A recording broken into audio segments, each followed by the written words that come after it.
On va maintenant aborder une définition fondamentale qui est la division euclidienne dans grand N et dans grand Z. Alors pour un entier naturel A et un entier naturel B non nul, eh bien on peut toujours écrire A est égal à BQ plus R avec R strictement inférieur à B. Alors il faut préciser certaines choses quand même, c'est que Q et R sont des entiers naturels, voilà, et que le couple QR est unique.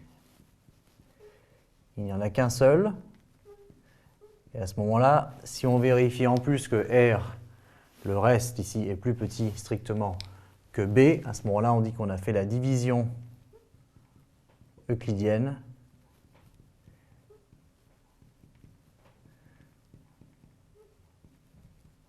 de A par B.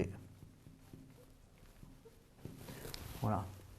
Alors, après, on peut nommer les différentes quantités, mais l'idée, c'est de dire que tout entier naturel A peut s'écrire sous la forme BQ plus R, et il y a un seul R qui convient, qui soit strictement inférieur à B.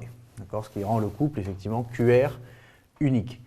À ce moment-là, on va dire que A, c'est le dividende,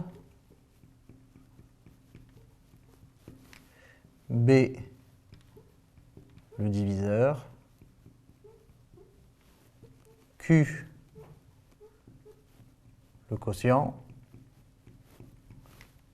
et R, le reste de la division euclidienne de A par B, c'est-à-dire du dividende par le diviseur. À noter, Q et R sont des entiers naturels, d'accord? Alors on dit qu'en ce moment-là, on a fait une division euclidienne de A par B, on pourrait préciser dans grand N, d'accord? Parce que Q et R sont des entiers naturels. À noter qu'il y a un cas particulier. Le cas particulier, c'est quand R vaut 0. Et si R est égal à 0, eh bien à ce moment-là, A est égal à BQ, c'est-à-dire que B divise A. On retombe sur A, c'est B fois un entier naturel Q, et donc B divise A.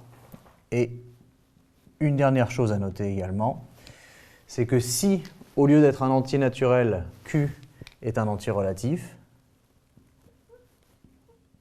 donc si Q appartient à Z, alors à ce moment-là, on parle de division euclidienne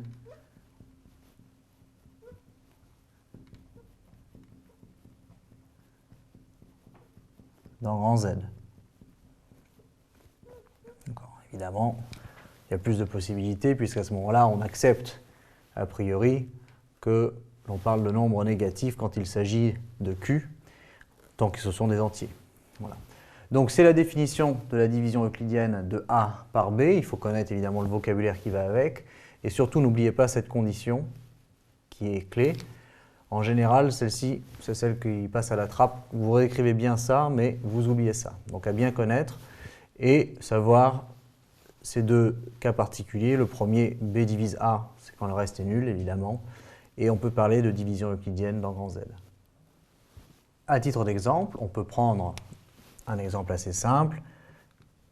C'est de choisir A est égal à 23 et B est égal à 4. Alors on pourrait écrire que A, qui vaut 23, c'est B, donc 4, fois, mettons 4, ce qui ferait 16, et pour arriver à 23, à ce moment-là, on rajoute 7.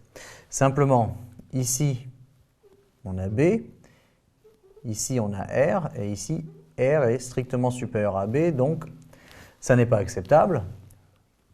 Ça n'est pas acceptable parce qu'en fait, dans 7, je retrouve encore une fois un 4, parce que 7, c'est 4 plus 3.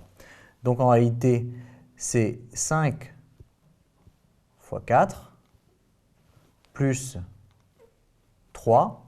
À ce moment-là, avec B ici et R ici, j'ai bien R strictement inférieur à B, et donc cette décomposition-là convient, c'est bien ça, la division euclidienne de 23 par 4. Alors que cette forme-ci ne convient pas parce que le reste est plus grand que le diviseur.